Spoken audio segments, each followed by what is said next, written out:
अस्सलाम वालेकुम। इंडिया में फार्मर्स का जो प्रोटेस्ट है वो एक दफ़ा फिर शुरू हो गया है।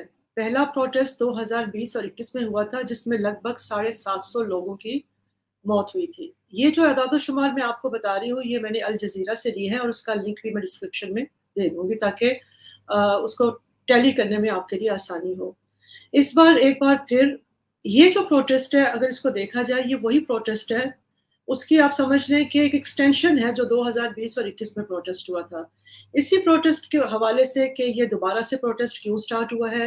क्या मोदी सरकार वाक़ई जो जैसे कि फार्मर्स कह रहे हैं कि वो हमारे डिमांड्स नहीं पूरे कर सके, जो पहले डिमांड्स उन्होंने की थी, उसका वादा भी किया गया था, उसके लिए कमेटी भी बनाई गई थी, लेकिन उस कमेटी में सरप्राइज़िंगली ना फार्मर्स की शमूलियत है, ना उस बेल्ट की शमूलियत है जहाँ के फार्मर्स यूनियन है और जहाँ एग्रीकल्चर सेक्टर बेसिकली है। तो इस हवाले से बात करने के लिए हरी मोहन साहब को बुलाया। अस्सलाम वालेकुम हरी मोहन साहब।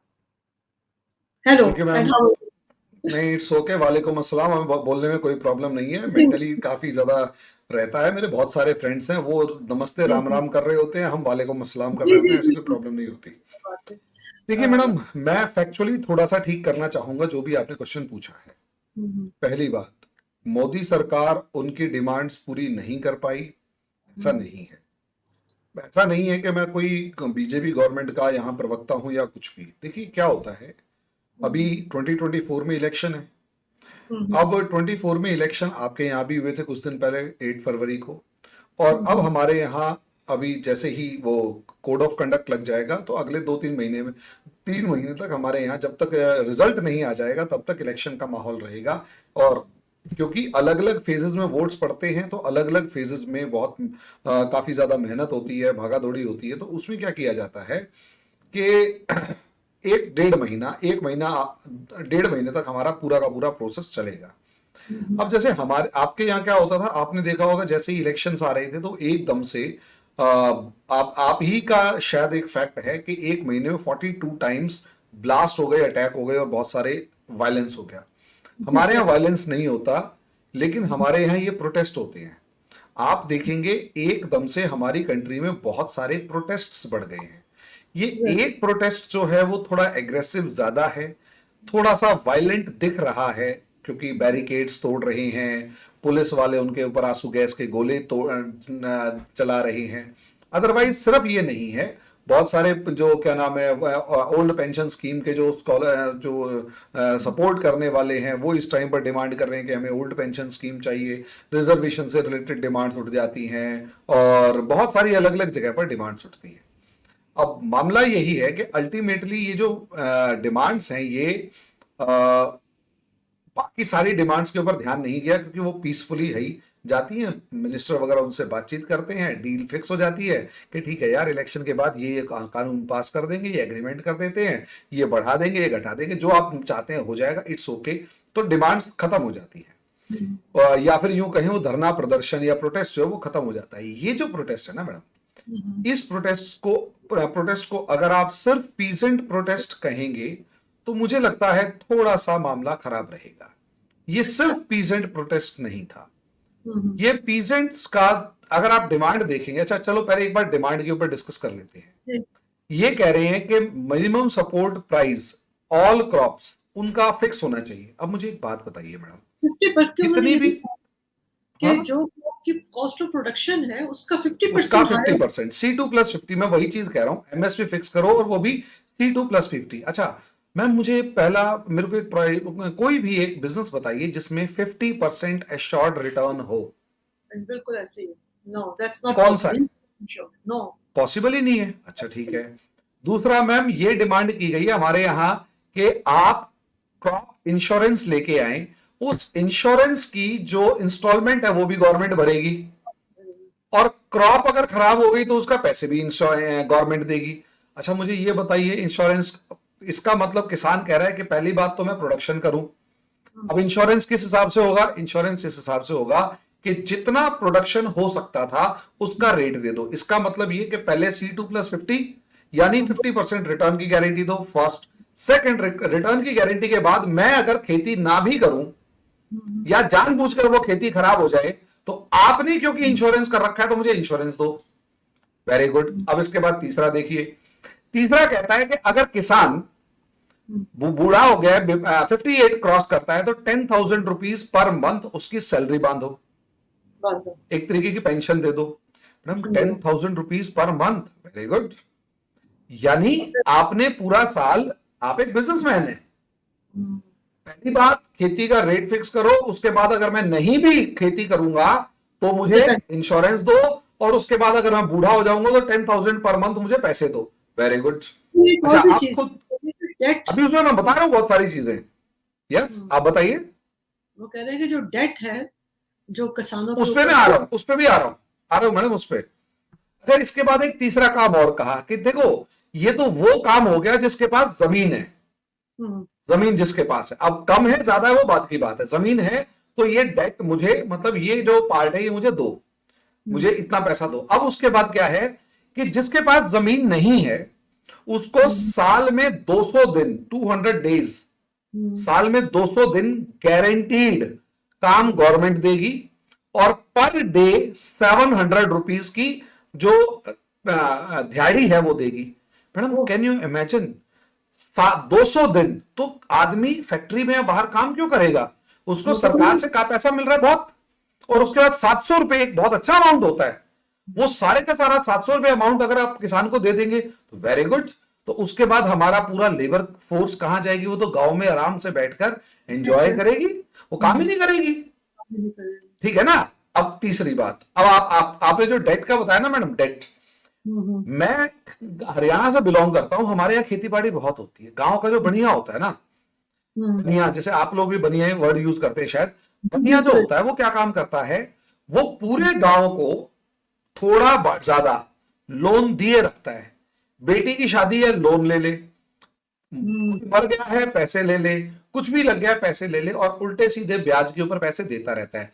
मैडम 3 रुपए सैकड़ा पर मंथ से लेकर 5 रुपए पर मंथ, अगर वो 2 रुपए पर मंथ भी है ना तो 24% पर एनम होता है, 24% पर एनम, और अगर वो 3 रुपीज पर मंथ है ना तो उसका मतलब ये है 3% पर मंथ का मतलब ये हो गया 36% पर एनम, यानी कि 3 साल से पहले उसका अमाउंट डबल हो जाता है।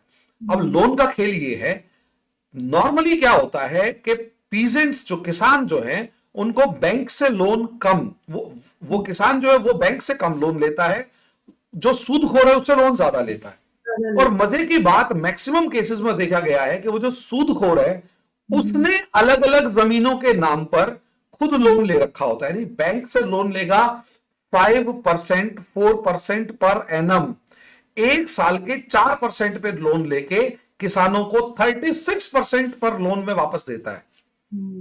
अब ये कह रहे हैं कोई लैक ऑफ अवेयरनेस है कि उनको पता नहीं, नहीं, लैक ऑफ अवेयरनेस नहीं होती मैडम। देखिए ग्राउंड लेवल पर करप्शन इस लेवल का होता है, ये ग्राउंड लेवल पर होता है, और इसमें क्या होता है बैंक मैनेजर से ये सेटलमेंट कर लेते हैं।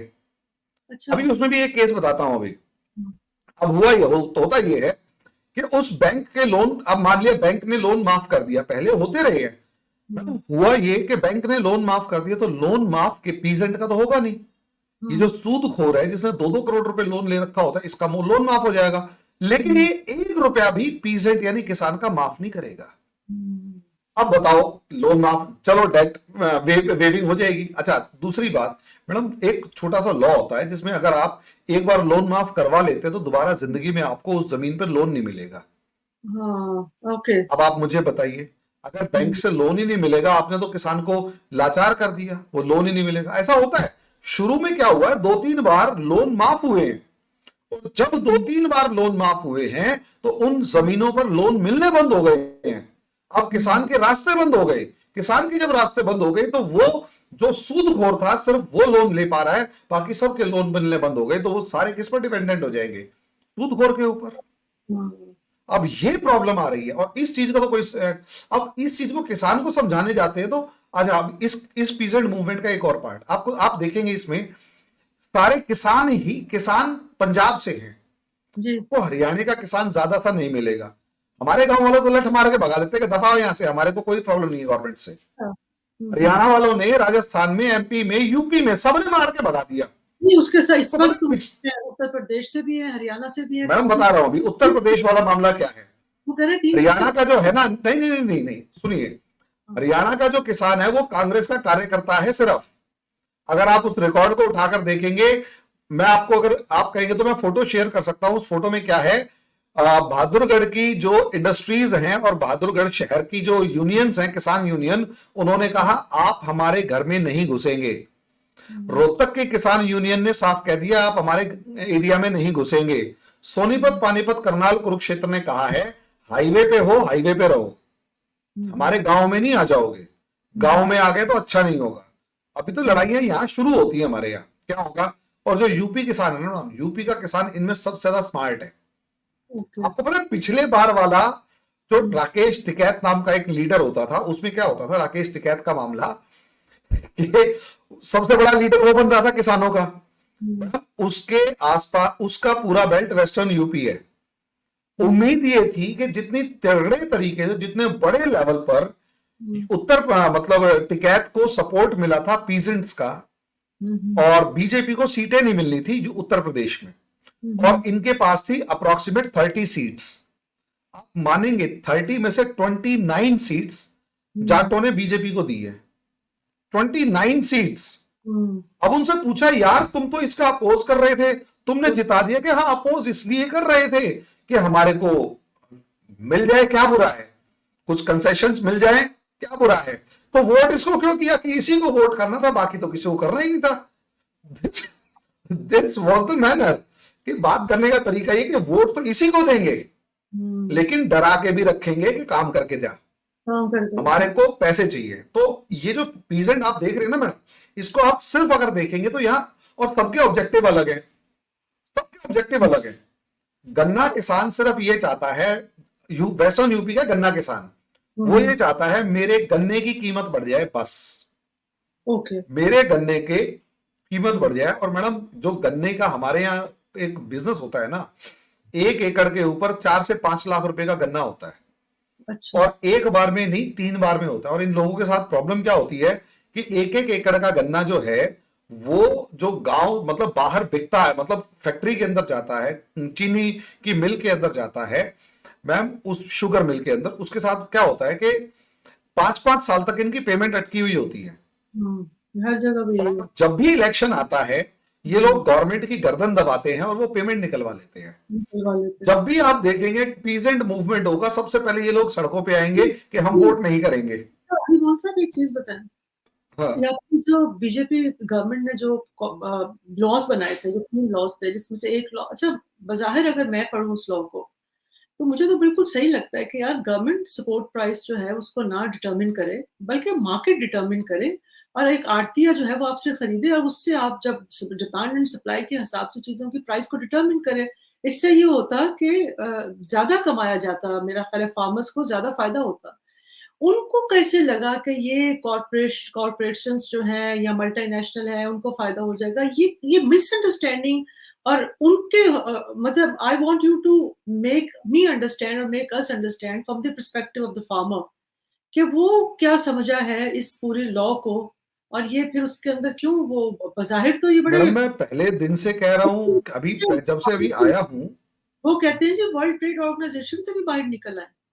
मतलब ये डिमांड से, मतलब मैं तो खुद पढ़ के हंस रही थी कि यार ये कोई पॉलिटिसाइज लगती है चीज ज्यादा। पॉलिटिसाइज मैडम, ये जियो पॉलिटिसाइज है, ये पॉलिटिसाइज नहीं है, ये जियो पॉलिटिसाइज है। ये जियो पॉलिटिसाइज कैसे है कि एक महानुभाव है जिनका नाम है जॉर्ज सोरोस।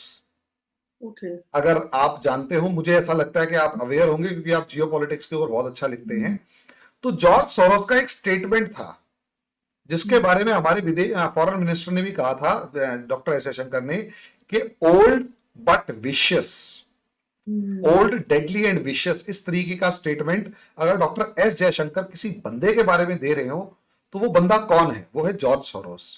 जॉर्ज सोरोस ने ओपनली एक बार कहा था, ये वो डीप स्टेट है जो दुनिया के अलग अलग कंट्रीज में डेमोक्रेसीज को उठाता है, गिराता है।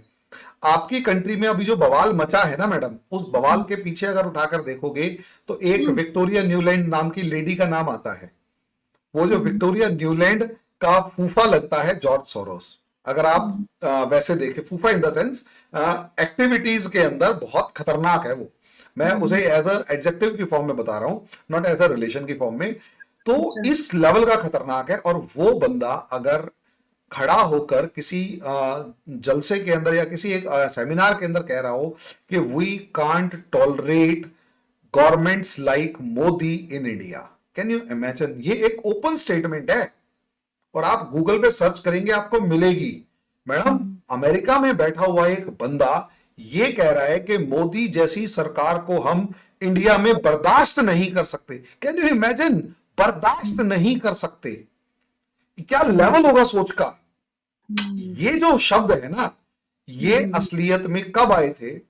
हमारी कंट्री में एक अलग लेवल का गेम चल रहा है, वो मैं अपने चैनल पे बहुत बार डिस्कस कर चुका हूं। यहां पर ये काम चल रहा है गवर्नमेंट को प्रोटेस्ट्स के मेथड से गिराने का, और उसमें पीजेंट मूवमेंट जो पिछले वाला था वो खड़ा हुआ था, और उसके पीछे खड़ा हुआ है खालिस्तान। यहां एक नेक्सस है, खालिस्तान, आम आदमी पार्टी, हमारी आजकल मेन अपोजिशन पार्टी कांग्रेस, और पीजेंट। पीजेंट्स में से भी कौन है? आड़तीय, जो मिडल मैन है, इंटरमीडियरीज है। वही तो फायदा आप इनमें उठाते से हैं। कभी देखिएगा, पैसे वाला सारा खड़ा हुआ है, पैसे वाला। मैं हरियाणा से आता हूं, हमारे यहां भी अच्छी खासी खेती होती है। मैडम, हमारे यहां सपोर्ट नहीं करते, इनको थप्पड़ मार के भगाते हैं, क्योंकि हमारी इन मिडिल मैन से बनती नहीं है। हमारी डायरेक्ट रीच है या तो क्या नाम है, बिजनेस क्लास, जो मतलब कंपनीज, या फिर दिल्ली की मार्केट। ट्रक मंगवाया, भरा, दिल्ली भेज दिया, वहां पर सामान बेका, वापस, काम खत्म। हम इन मिडिल मैन के पास जाते ही नहीं है, हमें इन मतलब ही नहीं है। हम तो डायरेक्ट कॉन्टेक्ट से बात कर रहे होते हैं। तो जहां भी होता है, हाँ जी, वो मिडल मैन तो जिस जगह भी होगा वो सबसे ज्यादा खून तो वो चूसता है। तो गवर्नमेंट तो कह रही थी मिडल मैन खत्म करो, फिर इनको क्या प्रॉब्लम है? इनको तो खत्म अभी मैं करना बता रहा हूं ना, मिडिल मैन ने किसान को क्या डराया। इवन हमारी अपोजिशन पार्टी का सबसे बड़ा मुद्दा पता है क्या है? अडानी अंबानी तुम सबको खा जाएंगे। चाहिए। अच्छा। अडानी अंबानी तुम सबको खा जाएंगे, तुम्हारी जमीन चोरी कर ले जाएंगे। Can you imagine madam? तुम्हारी जमीन चोरी कर ले जाएंगे, तुम्हारा पानी चोरी कर ले जाएंगे, तुम्हारी बिजली चोरी कर ले जाएंगे। किसान एक लिमिट तक तो पढ़ा लिखा है, और जहां पर पीजेंट पढ़ा लिखा है वो तो इनको बाहर के भगा रहा है। लेकिन पंजाब एक ऐसी टेरिटरी है जहां पर मैडम हमारा एक पड़ोसी है, उसकी दया से भी काफी ज्यादा व्हाइट मटेरियल आता है, जिसे हम चिट्टा कहते हैं पंजाब में। और वो ड्रग्स जो है, उसकी एडिक्शन पंजाब में इतनी गंदी है कि कुछ कहने की हद नहीं। दूसरा, पंजाब में एक बॉन्डेड लेबर का कल्चर चला हुआ है। ये सारा खालिस्तान की देन है, सारा खालिस्तान की देन है। खालिस्तान मूवमेंट जब से चला, तब से दो चीजें आपको पंजाब में मिलेंगी। एक, ड्रग एडिक्शन। पहले तो वो शराब से शुरू हुआ, शराब से वो ड्रग्स पर पहुंचा, और आज के दिन ड्रग एडिक्शन अपने पीक पर है।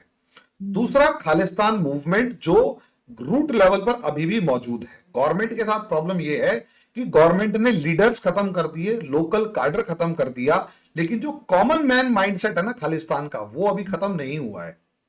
और उसी के वोट से केजरीवाल जैसी आम आदमी पार्टी बनी है। अब ये जो मूवमेंट खड़ा हुआ है ना मैडम, पंजाब में सरकार आम आदमी पार्टी की है। मूवमेंट जो खड़ा हुआ है वो आम आदमी पार्टी ने खड़ा किया, दिल्ली को घेरने के लिए, और एक ऐसे टाइम पर जब अब इलेक्शन होने जा रहे हैं। अब खेल हो रहा है प्रोवोकेशन का। प्रोवोकेशन का क्या खेल है कि अब जानबूझकर सरकार से लड़ेंगे, सरकार से भिड़ेंगे, सरकार के ऊपर अटैकिंग मैनर में रहेंगे, ताकि गवर्नमेंट बेवकूफी में आके, या गवर्नमेंट से कुछ एक गलती हो जाए, जैसे किसी को गोली लग गई, किसी को गोली मार दी, प्रोवोकेट करना है ना, गोली मार दी, उसके बाद कोई वैसे मर गया, और उसके बाद उसकी डेड बॉडी को सड़क पे रख के अब वो प्रोटेस्ट ये करेंगे कि हमारा बंदा मार दिया सरकार ने, अत्याचारी सरकार। जबकि पिछले साल याद कीजिए 2021 में पाकिस्तान में भी खबर चली होगी कि पीजेंट्स जो हैं वो लाल किले के ऊपर कब्जा कर रहे हैं और दिल्ली में आगे बढ़ने की कोशिश कर रहे हैं। मैं तो दिल्ली में हूं ना मैडम, दिल्ली के अंदर मेरे घर के पास हुआ है ये सब कुछ। और हालात ये थे, हमारा पूरा हम जो लोग थे, हम लठ लेके खड़े हुए थे कि अब अगर कोई आगे बढ़ा तो अच्छा नहीं होगा, क्योंकि एक जिसे कहते हैं ना माइंडसेट कि हमारे लाल किले के ऊपर तुम जो दुर्गति कर रहे हो अच्छी बात नहीं है। तो जो पीजेंट्स अभी रास्ते में थे उनको वीडियोस दिखाई, हाथ जोड़ के वापस चले जाओ वरना अब अच्छा नहीं होगा तुम्हारे साथ। ये जो चीज होती है ना मैडम, पिछले बार फिर भी ठीक था। अब पता है खेल क्या है, पिछले बार जो गवर्नमेंट ने एपीएमसी एक्ट बना के पीजेंट्स का भला करना चाहा, इन आड़तियों ने उन पीजेंट्स को डराए रखा, धमकाए रखा, घबरा उनमें डर पैदा किया कि कंपनी आएगी तुम्हारा सब कुछ लूट के ले जाएगी। वो डर पैदा किए रखा, उस डर का असर था कि वो जो कंपनी पीजेंट्स थे वो आके धरने में बैठ गए। अब हालात ये है कि उन जो रिफॉर्म्स होने थे वो रोक दिए, और वो रिफॉर्म्स अब हो नहीं पा रहे क्योंकि इलेक्शन आ रहे हैं।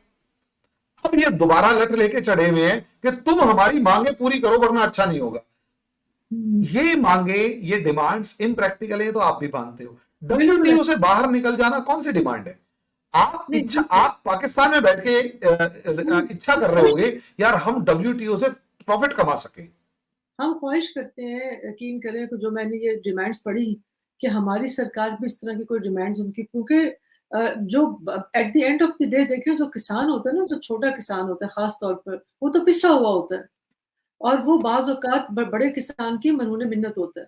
और अगर जब आप शुगर मिल्क कार्टेल का सारे को ले आएँ, जैसे आप कह रहे हैं, और ये हर जगह पर है कि कई-कई सालों की पेमेंट फँसी होती है, तो हमें तो ऐसा लगता था कि ये डिमांड्स जो हैं ये बड़ी उनको लिबरेट करने के लिए डिमांड्स हैं, और ज़ाहिर-सी बात है, अब गवर्नमेंट ये भी नहीं करती कि बिल्कुल ही सारा कुछ ही आप मार्केट के हवाले कर दें।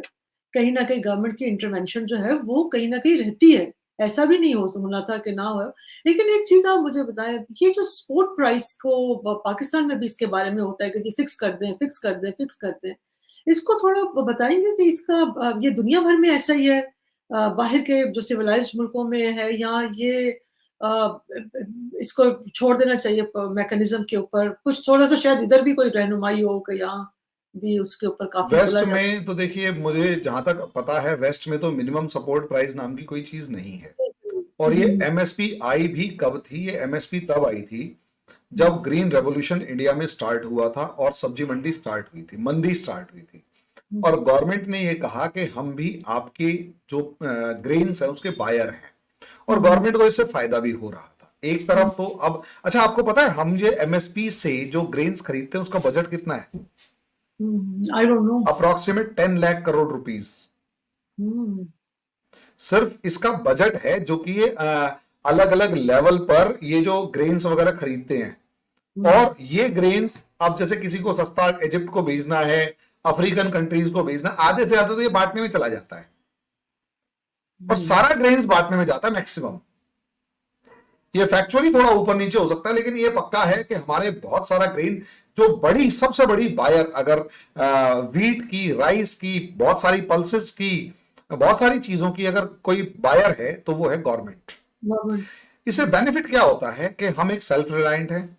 हमारे यहाँ फूड कॉर्पोरेशन ऑफ इंडिया के जो गोडाउन्स हैं वो अनाज से फुल भरे हुए होते हैं। तो उसमें हम क्या करते हैं कि मान लिया कहीं पर फेमीन आ गया, अकाल पड़ गया, या जैसे कोरोना ही आ गया था, कोरोना आ गया, तो गवर्नमेंट ने क्या किया, और हमारे एक हैबिट है 3 से 4 साल का अनाज, यानी 4 साल अगर इंडिया में एक दाना भी नहीं उगेगा तो भी हम 4 साल तक अपनी पूरी पॉपुलेशन को घर बैठे खिला सकते हैं। इस लेवल की हमारे पास एक कैपेसिटी है। तो क्या होता है इससे कि गवर्नमेंट ये अनाज खरीद के रख लेती है और अनाज को खरीद के स्टोर कर लेती है 4 साल का अनाज, और सबसे बड़ी बायर है उसमें एक कोटा फिक्स है कि 40 क्विंटल अनाज हर किसान हमें बेच सकता है, और हम खरीदेंगे ही खरीदेंगे। 40 क्विंटल यानी 4000 किलोग्राम बहुत बड़ा नहीं है। अगर पीजेंट ने वो अनाज बेच दिया तो बहुत बढ़िया। अब उसके बाद क्या होता है मैडम, उसके बाद ये होता है कि बाकी बचा हुआ जो अनाज है वो खरीदता है आड़तिया या कंपनी। अब आड़तिया और कंपनी को यहां से लूटने का मौका मिलता, आड़तिये को लूटने का मौका मिलता है, कंपनी को इसलिए भगाया गया। लूटता कैसे है मैडम, मान लिया गवर्नमेंट ने खरीदा गेहूं 20 रुपए पर केजी और अपना 4000 केजी खरीद लिया। उसके बाद प्रॉब्लम यह है कि बाकी बचा हुआ मान लिया 10,000 मतलब 10 क्विंटल 20 क्विंटल अनाज या 50 क्विंटल अनाज या 100 क्विंटल अनाज जो है, मान लिया अब पीजेंट को वो बेचना है। अब वो गवर्नमेंट तो नहीं खरीदेगी कि यार मैंने तो 40 क्विंटल्स खरीद लिया। अब वो खरीदेगा वो बिकेगा ओपन मार्केट में। ओपन मार्केट में बैठा है मैडम वो आड़तिया, मिडल में। वो आड़तिया कहेगा या तो अपना अनाज उठा के ले जा, वरना मैं तुझे दूंगा 15 रुपए, 15 रुपीज। मैडम ये बेईमानी होती है हमारे यहाँ, और यहां पर इनको डराए रखा जाता है किसानों को कि गवर्नमेंट और कंपनी तुम्हें लूट लेगी। असलियत में लूट रहा है ये आड़तिया। और जब जैसे जैसे गवर्नमेंट किसी तरीके के रिफॉर्म की बात करती, कोई एक रिफॉर्म की बात करती है, ये आड़तिया जो है ये ट्रैक्टर लेके चढ़ दौड़ता है दिल्ली के ऊपर कि तुम्हारी हिम्मत कैसे हुई। आप देखना ट्रैक्टर्स जो पिछले वाले पीजेंट मूवमेंट के सारे रिफॉर्म्स देखना मैडम, 4-4 करोड़ के ट्रैक्टर लेके आए हुए हैं। BMW, Mercedes, Audi, Jaguar, Porsche, ऐसी ऐसी गाड़ियां लेके आए हुए हैं मैडम। फाइनेंस कहां से आ रहा है? ये सारे वो आड़तीये हैं जिनको प्रॉब्लम है कि तुम, लेकिन किसान बन के आए हुए हैं और अपने नौकरों को साथ लेके आए हुए हैं। और मजे की बात आपको बताऊं मैडम, पिछली बार जब पीजेंट हुआ, वो पीजेंट मूवमेंट हुआ था, आपको पता है उस पीजेंट मूवमेंट में 2021 में जब ये पीजेंट मूवमेंट अपने पीक पर था, इंडिया में रिकॉर्ड प्रोडक्शन ऑफ व्हीट्स हुआ था। Haryana, Punjab, western UP, MP और राजस्थान में रिकॉर्ड प्रोडक्शन। मैडम अगर सारे यहां बैठे हुए तो रिकॉर्ड प्रोडक्शन कहां से हो गया? वो रिकॉर्ड प्रोडक्शन इसलिए हुआ क्योंकि पीजेंट तो यहां था ही नहीं। शुरू में तो भीड़ दिखी, उसके बाद गायब। मैडम जिस बॉर्डर के ऊपर ये बैठे हुए थे उस बॉर्डर पे मेरे गांव पड़ता है मैडम, वहां से पता लगा कि वहां के जो शराब के ठेकों के ऊपर जो शराब की जो कंजम्पशन है शराब की, वो कंजम्पशन 8 गुना बढ़ गई थी, 8 टाइम्स। और मजे की बात सुनिए, उन 8 टाइम्स की कंजम्पशन जो बढ़ी, उस 8 टाइम कंजम्पशन में आप मानेंगे, कहते भाई आज तक हमने लाइफ में 10-10, 15-15, 20-20 हजार की बॉटल्स शराब की बिकते हुए नहीं देखा था। यहां हर रोज ऐसी कम से कम 150-200 बॉटल्स हर एक ठेके से बिकती हैं, जिसकी कीमत 5,000 रुपीज से ज्यादा है। अगर इंडिया में 5,000 है तो पाकिस्तानी रुपीज के अकॉर्डिंग 15,000 रुपीज की एक बॉटल शराब जो एक बार में कंज्यूम कर जाएगा। गरीब किसान है मैडम, ये मिडल मैन है, इंटरमीडियरी है, जिसका काम वो कंपनी को नहीं आने देना चाहता। बस वो जानता है कि उसके पास 100 गांव हैं, उनके पास 100 गांव हैं और उन 100 गांवों का अनाज वही खरीदेगा, उसमें अपना प्रॉफिट कमा के कंपनी को बेचेगा। अब गवर्नमेंट इनके सामने कई बार इलेक्शन की वजह से, लॉ एंड ऑर्डर की वजह से कमजोर पड़ जाती है। अच्छा मोहन साहब, ये जो आड़तिया है, मैं समझना चाह रही हूँ थोड़ा सा, ये इसमें और क्या कोई फिक्स्ड है? और वो जो जो जो हुकूमत ये चाह रही थी कि आप, क्योंकि वहां भी यही है ना कि आप बल्क में जो खरीदना चाहे आप उसको बेचें और एक कॉन्ट्रैक्ट के जरिए, तो फिर फर्क क्या हुआ? आप जो रिफॉर्म लाना चाह रही थी गवर्नमेंट, वो उसमें से उसका वहां भी तो आड़तिया ही है ना कि जो बल्क बाइंग आपसे करे। लेकिन नहीं, गवर्नमेंट पिछले बार जो रिफॉर्म लाना चाह रही थी ना मैडम, वो आड़तिये को तो आप बेचो, हमें कोई प्रॉब्लम नहीं है। गवर्नमेंट ये कह रही थी कि प्राइवेट कंपनी भी पीजेंट से एग्रीमेंट करेगी under a process of law और गारंटी करेगी कि आपकी फसल के इतने पैसे हम देंगे और ये रहा एडवांस, आप बोलो। ये जो आड़तिया है वो ये कहता है अगर सारा किसान कंपनी से एग्रीमेंट कर लेगा तो मेरे पास कौन आएगा? अब गवर्नमेंट कह रही थी कि कंपनी भी, इतना बड़ा इंडिया है, कंपनी सबसे एग्रीमेंट नहीं कर सकती। कंपनी को भी एग्रीमेंट करने के लिए एक लिमिटेड पर्सन ही तो चाहिए, वो सबसे एग्रीमेंट कर ही नहीं सकती। और क्योंकि कंपनी सबसे एग्रीमेंट नहीं कर सकती, इसलिए पीजेंट जो है वो आपके पास भी अपना प्रोड्यूस बेचने के लिए आएगा। लेकिन वो चाहते हैं कि हमारी सारा हमारा, वो सिर्फ ये चाहते हैं सारा हमारा हो, कंपनी किसान के पास डायरेक्ट ना जाए। अच्छा, और यही सारा कलेश है, और इलेक्शन है तो इसलिए उठा हुआ मामला। अच्छा, मैं थोड़ा 2 चीजें पूछना चाह रही हूँ कि हम लोग हमेशा सुनते हैं, क्योंकि जब पाकिस्तान का कंपैरिजन करते हैं इंडिया के एग्रीकल्चर के साथ, हमारे यहाँ बहुत सारे एग्रीकल्चर के इश्यूज हैं, बड़े पैकेजेस भी दिए जाते हैं, लेकिन आपको पता है हम व्हीट भी इंपोर्ट करते हैं कई दफ़ा। फिर हमारे यहाँ कुछ और भी मसाइल हैं कि हमारे यहाँ चीनी हालाँकि बहुत वाफ़िर मिक़दार में हो जाती है, लेकिन फिर हम उसको दोबारा से पहले इंपोर्ट करते हैं, फिर एक्सपोर्ट करते हैं, फिर इंपोर्ट करते हैं। वो थोड़ा-सा यहाँ एक अजीब-सा एक कार्टेलाइज़ेशन हुई हुई है। वो जो कि वैसे एक अगर आप ओवरऑल बताएँ कि वहाँ जो कॉस्ट ऑफ प्रोडक्शन है जो ख़ास तौर पे कॉस्ट ऑफ प्रोडक्शन यानी कि जो रॉ मटेरियल है, क्या वाक़ई वो ऐसा कॉम्पिटिटिव है कि उससे मैं अब ओवरऑल बात कर रही हूँ कि फार्मर वहाँ बदहाल नहीं है।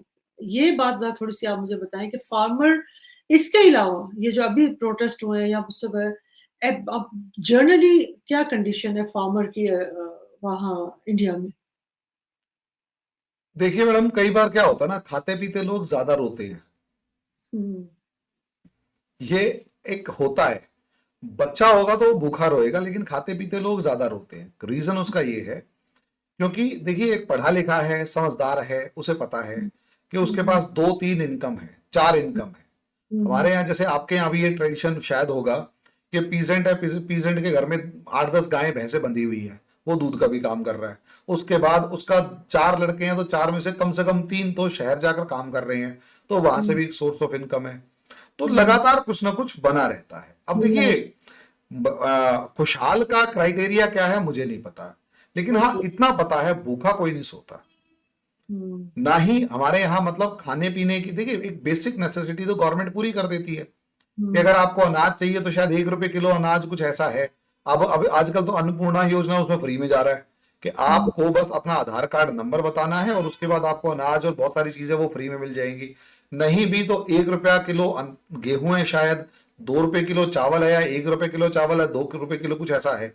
और हुँ, जो भी आपकी बेसिक नेसेसिटीज की चीजें हैं, आटा दाल चावल चीनी वगैरह, वो गवर्नमेंट के कंट्रोल्ड रेट पे आपको मिल जाती है। मुश्किल से इससे अंदाजा लगाइए कि जैसे मैं शायद अगर आटे का बताऊं, आई एम नॉट श्योर, मेरे को आटा दाल पता नहीं है कितने रुपए किलो आ रहा है, हुँ, लेकिन जहां तक मुझे पता है शायद अगर 40-50 रुपए किलो अगर इंडिया में आटा है जो अच्छी हुँ, क्वालिटी का है, वो शायद 50 रुपए किलो है।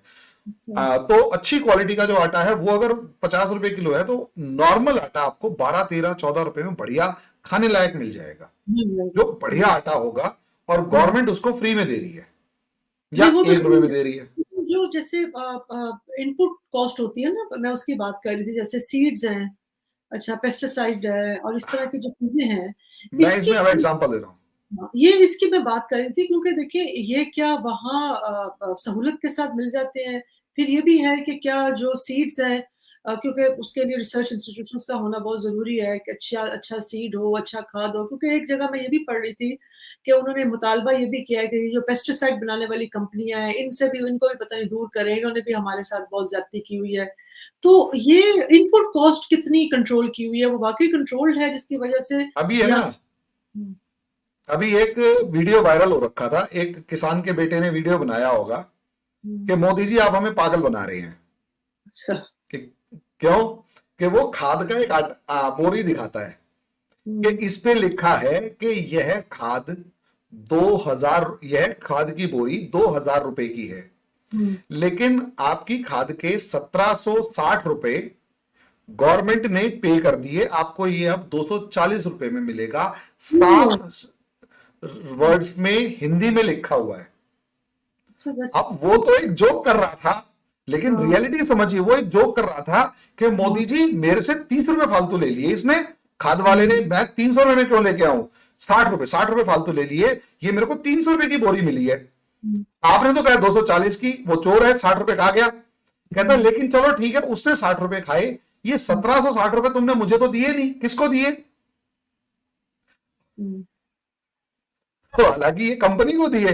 तो ये एग्ज़ैक्ट मजाक मजाक में सही, वो किसान का बेटा बहुत प्यार से एक मजाक मजाक में बता गया कि गवर्नमेंट ने सब्सिडी की फॉर्म में 1760 रुपीज, देखिए वो यानी तो कंपनी को फ़ायदा हो गया ना, जिन्होंने बनाई है। नहीं नहीं, वो कंपनी को एक्चुअली क्या होता है ना, यहाँ बेईमानी पहले क्या होती थी, हुँ, पहले बेईमानी ये होती थी कि यूरिया प्रोड्यूस हुआ, हुँ, और यूरिया प्रोड्यूस करने के साथ साथ क्या किया, यूरिया प्रोड्यूस होते ही उसको कंपनियां दूसरी ले जाती थी और किसान को नहीं मिलता था कांग्रेस गवर्नमेंट में। हुँ, अब अपने जो इस टाइम वाला जो प्रधानमंत्री है, थोड़े इनके पास ये ज्यादा है, हुँ, इन्होंने क्या किया, उस यूरिया के ऊपर नीम की कोटिंग करवा दी। अच्छा। अब नीम की कोटिंग से क्या हुआ, यूरिया तो हो गया अडल्ट्रेटेड, लेकिन नीम से पेस्टिसाइड और मिल गया। Neem is a natural pesticide, pesticide मिल गया तो कीड़े भी कम लग रहे हैं और यूरिया भी किसान तक जा रहा है। और हमारे यहाँ वो वाला प्रॉब्लम नहीं है कि किसान अगर यूरिया खरीदने जाएगा तो नकली मिलेगा या मार धाड़ मची है या फिर यूरिया मिलेगा ही, ऐसी आपको लड़ाई मिलेगी ही नहीं कहीं पे। में भी और ये नहीं जो मिलता पीसेंट्स है ना, अभी जो पीसेंट्स आए हैं, ये आप देखेंगे ये कह रहे हैं कंपनियां बंद करो। वो कंपनियां क्यों बंद करो? क्योंकि इन्हीं आड़तियों के भाई बंधु कंट्रोल्ड रेट पे जो सीड बेचते थे, बीज बेचते थे, फर्टिलाइजर बेचते थे, और भी जो भी सामान होते हैं वो बेचते थे। गवर्नमेंट ने इन सबके नट टाइट कर दिए, इन सबको उठा के बाहर फेंक दिया। ये कह रहे हैं कंपनी बेईमान है। अबे कंपनी बेईमान नहीं है भाई, कंपनी तो अपना प्रोडक्शन जो है वो स्टैंडर्ड रेट पे तुम्हें बना के दे रही थी, तुम उसे उल्टा सीधा बेचते थे। अब प्रॉब्लम ये है कंपनी ऑनलाइन किसान को घर पहुंचा रही है और तुम्हारा पत्ता कट गया। अब मैडम ऑनलाइन अगर किसान के घर जा रही है और पत्ता कट गया तो गाली तो कंपनी को ही बकेंगे। कि इसलिए कह रहे हैं फर्टिलाइजर को और इसको क्या नाम है, पेस्टिसाइड वालों को, इंसेक्टिसाइड वालों को, सबको भगाओ, ये बेईमान है। अरे मैडम बेईमान कहां से है? प्रॉब्लम ये है बेईमान ये लोग हैं जो कहीं काम नहीं करने दे रहे। Yes ma'am.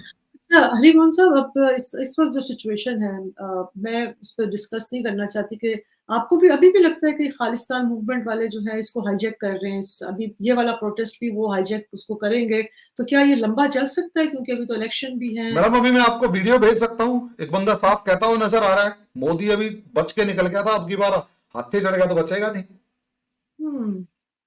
यस, पंजाब से अगर आ रहा है और उसमें खालिस्तान के झंडे दिख रहे हैं, पंजाब से आ रहा है और खालिस्तान के झंडे दिख रहे हैं, तो कुछ ना कुछ तो गड़बड़ है। ठीक है। और इस बार, पिछली बार क्या था ना मैडम, पिछली बार तो किसान था, इस बार इनकी डिमांड्स ने बता दिया है किसान नहीं है, तो इस बार वो किसान जो है ना वो चिड़ा हुआ बैठा है। और जैसे ये खालिस्तानी प्रॉब्लम एक अलग होती है हमारे यहाँ। हमारे ये प्रॉब्लम नहीं है कि खालिस्तान मूवमेंट एट ऑल, नहीं, प्रॉब्लम गवर्नमेंट की सरदर्दी ये नहीं है कि खालिस्तानी आ रहे हैं। अगर खालिस्तानी आ रहे हैं गवर्नमेंट वुड हैंडल, पीसेंट भी आ रहे हैं गवर्नमेंट वुड हैंडल। प्रॉब्लम ये है कि जैसे ही ये पंजाब से खालिस्तान का झंडा लेके हरियाणा के अंदर एंटर करते हैं, हरियाणा से रिटेलिएशन आता है और ये खालिस्तान का झंडा देखते ही हरियाणा पंजाब का कॉन्फ्लिक्ट शुरू हो जाता है कि एक हरियाणा वाला होगा वो खालिस्तान का झंडा देखते ही एग्रेसिव होगा और सामने वाले को हो सकता है पीट दे, मार दे, सर फोड़ दे, कुछ भी कर दे। तो गवर्नमेंट की असली सरदर्दी ये है कि एक प्रो खालिस्तानी है माइंडसेट है और दूसरा उतना ही एंटी खालिस्तानी माइंडसेट है। तो ये जब लड़ते हैं ना, और वो कॉमन मैन जब आपस में लड़ता है, तो गवर्नमेंट की प्रॉब्लम ज्यादा होती है। हालांकि वो ज्यादा बड़े लेवल पर नहीं होती, बट स्टिल हो जाती है।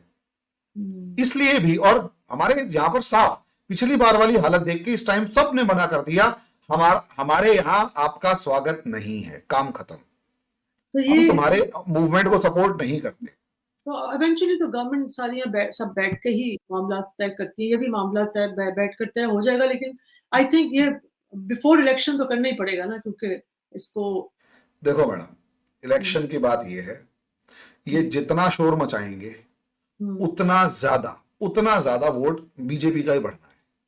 ये आप देख लीजिएगा, क्योंकि जितना प्रॉब्लम यही है ना, जितना खालिस्तानी शोर मचाएगा कि खालिस्तान जिंदाबाद, उतना ज्यादा इंसान जो है, यहां दो प्रॉब्लम्स हमारी अपोजिशन के साथ है। इन्हें इतनी सी बात समझ में नहीं आ रही कि ओवैसी जितना ज्यादा जोर से चिल्लाएगा कि मुस्लिम्स की प्रॉब्लम है, उतना ज्यादा बीजेपी का वोट बैंक बढ़ता है। जितना ज्यादा कांग्रेस राम मंदिर में इंटरेस्ट नहीं लेती, उतना ज्यादा बीजेपी का वोट बढ़ता है। और जितना ज्यादा एंटी इंडिया कोई भी आवाज उठेगी, जितनी ज्यादा एंटी इंडिया आवाज उठेगी, जितनी ज्यादा, उतना ज्यादा मोदी का वोट बैंक बढ़ता है। उसी इतनी सी बात को अगर कोई समझ ले तो भाई आधे तो मुद्दों पे वो वैसे बात कर लेगा।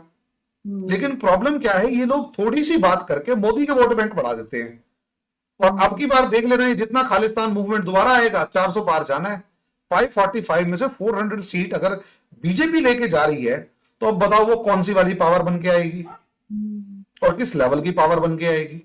क्योंकि मैडम ये देखिए, हमारी क्लासरूम्स में 2 बच्चे ऐसे नहीं मिल रहे जो ये कह रहे हो नहीं हम राहुल गांधी को वोट देंगे, हम अपोजिशन को वोट देंगे। 2 स्टूडेंट नहीं मिल रहा। ढूंढ के तो देखूं, मैं मजाक मजाक में पूछता हूं, सारे के सारे नहीं सर हम तो मोदी। ये अगर स्टूडेंट अगर ये कह रहा है, यूनिवर्सिटीज में अगर ऐसा फ्लो आ रहा है, तो आप अंदाजा लगाकर देखिए क्या हो गया। 100 बच्चों में से 2-3 अलग से बैठे बैठे कुछ कह रहे हो और बाकी जो खड़े हैं वो उसको ही दबा के देते होंगे, तुम्हारी ऐसी तैसी, तुम ऐसे कैसे बोल रहे हो। ये हाल है। तो ऐसे में फिर करते रहेंगे। हो सकता है इनको, और इस बार दिल्ली जिस तरीके से तैयार है, गवर्नमेंट तैयार है, उनको वही रोक रखा है। हाँ, थोड़ा सा वायलेंस हो रहा है, और वायलेंस इस तरीके से हो रहा है कि थोड़ा डिफेंसिव मोड में। They will not be allowed to enter Delhi. हाँ, क्योंकि नहीं, ये अर्बन नक्सलिज्म कभी बताऊंगा कि इंडिया की अर्बन नक्सलिज्म वाली प्रॉब्लम क्या थी और अलग लेवल पर। तो वो ये जो पार्ट है, ये अर्बन नक्सलिज्म का पार्ट है। ये जो पार्ट है, ये अर्बन नक्सलिज्म का पार्ट है। आपकी सड़क रोक के बैठ जाएंगे, कुछ नहीं करेंगे, सड़क रोक के बैठ जाएंगे। मैडम आप फ्रस्ट्रेट हो जाओगे, कुछ भी करोगे, लेकिन ये नहीं हटेंगे। ये नहीं हटेंगे, exactly. और अगर जबरदस्ती हटाओगे तो कहेंगे देखो हमें मार रहे हैं। ये प्रोवोकेशन है। ये चीज है भाई। यूं तो शिकायत करें ना कि जहां से आए हैं वहां एट्रोसिटीज हो रही हैं। सोच कर देखिए, आपको भी अगर हंसी आ गई ना इनकी रियलिटी देख के, तो कितनी बुरी डिमांड्स होंगी ये बताइए। यार WTO से बाहर निकल जाओ, ये कौन सी डिमांड है। चलो, thank you very much Harimohan साहब। व्यूअर्स, उम्मीद है आपको हमारी डिस्कशन से कोई इंसाइट मिलेगी। आई एम होपफुल, बिकॉज जिस तरह से हरिमोहन साहब ने इसको एक्सप्लेन किया, it has been very encouraging and very spectacular. Thank you very much Harimohan sahab. इंशाल्लाह फिर next time we will meet together on a some other debate, some other topic. Okay, अस्सलाम वालेकुम। जरूर मैम, थैंक यू। वालेकुम सलाम, नमस्कार।